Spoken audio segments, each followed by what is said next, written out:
தமிழ்நாட்டில் ஸ்டாலினுக்கு மக்கள் செல்வாக்கு இழந்து விட்டார். அதனால இந்தியா கூட்டணி என்ற போர்வையில் இந்த தேர்தலை சந்திக்கிறார். அந்த இந்தியா கூட்டணி என்ற போர்வை இல்லை என்றால் ஸ்டாலின் டெபாசிட் கூட வாங்க மாட்டார். நாடாளுமன்றத்தில் டெபாசிட் வாங்குறது கஷ்டம்.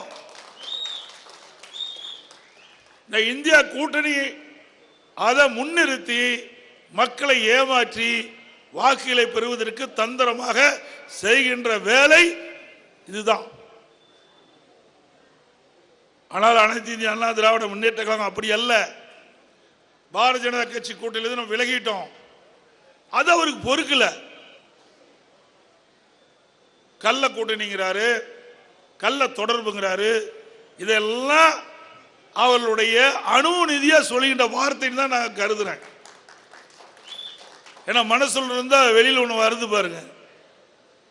அவைகளுக்கு வேணா அப்படிப்பட்ட எண்ணம் இருக்கலாம். அண்ணா திமுக நிர்வாகிகளுக்கும் இல்ல, தொண்டருக்கும் இல்ல, தலைவருக்கும் கிடையாது. திரு ஸ்டாலின் அவர்களே, நல்லா சிந்திச்சு பாருங்க. நம்ம எதுக்கு கள்ள தொடர்பு, கள்ள கூட்டணி வேணா நேரடியாக வச்சுட்டு போறோம்? என்ன தலையை தூக்க போற நீங்க?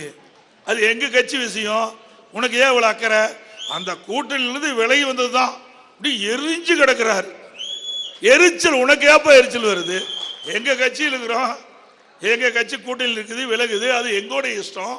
எங்களுடைய தொண்டர்கள் நிர்வாகிகள் என்ன நினைக்கிறாங்களோ அதை நாங்கள் செயல்படுத்துறோம்.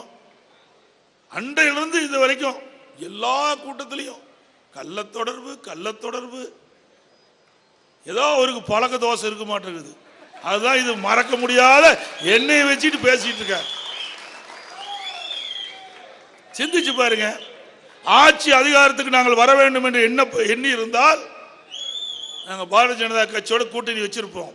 ஆட்சி அதிகாரம் எங்களுக்கு முக்கியம் அல்ல, ஓட்டு போட்ட மக்கள் தான் எங்களுக்கு முக்கியம்.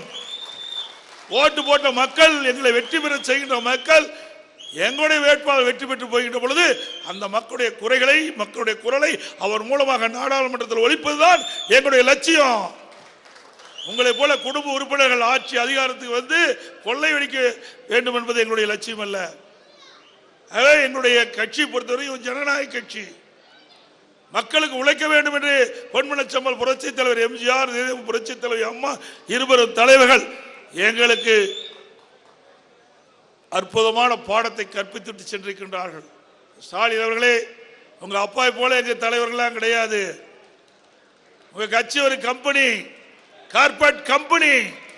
அது கட்சி அல்ல. அண்ணா திமுக அப்படி அல்ல. மக்களுக்காக நன்மை செய்வதற்காக தோற்றுவிக்கப்பட்ட கட்சி அண்ணா திமுக கட்சி.